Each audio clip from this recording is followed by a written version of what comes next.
వెంకట్రామరెడ్డి ఏ ఊరోడు, ఎక్కడి నుంచి వచ్చిండు, ఎవడు వాడు, ఎక్కడికి వచ్చిండు, ఎక్కడ నిలబడ్డాడు, ఏం చేసిండు మీకు, ఏం తెచ్చిండు మీకు? మల్లన్న సాగర్లో ముంచినోడు కాదా? రంగనాయక సాగర్లో మిమ్మల్ని పాత రేసినోడు కాదా? వేలాది మంది పోలీసులను దించి ఏటిగడ్డ కిష్టాపూర్ మల్లన్న సాగర్ ప్రాంతంలో రైతులను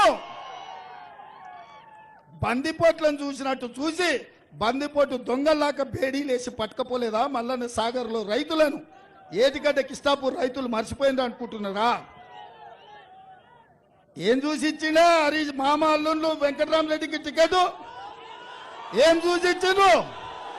నగదే కదా. ఎక్కడివి ఇవన్నీ? మీ భూములు గుంజుకొని మీ భూముల మీద వ్యాపారాలు చేసి మీ ప్రాంతాన్ని కొల్లగొట్టి మీ మొత్తం ఈ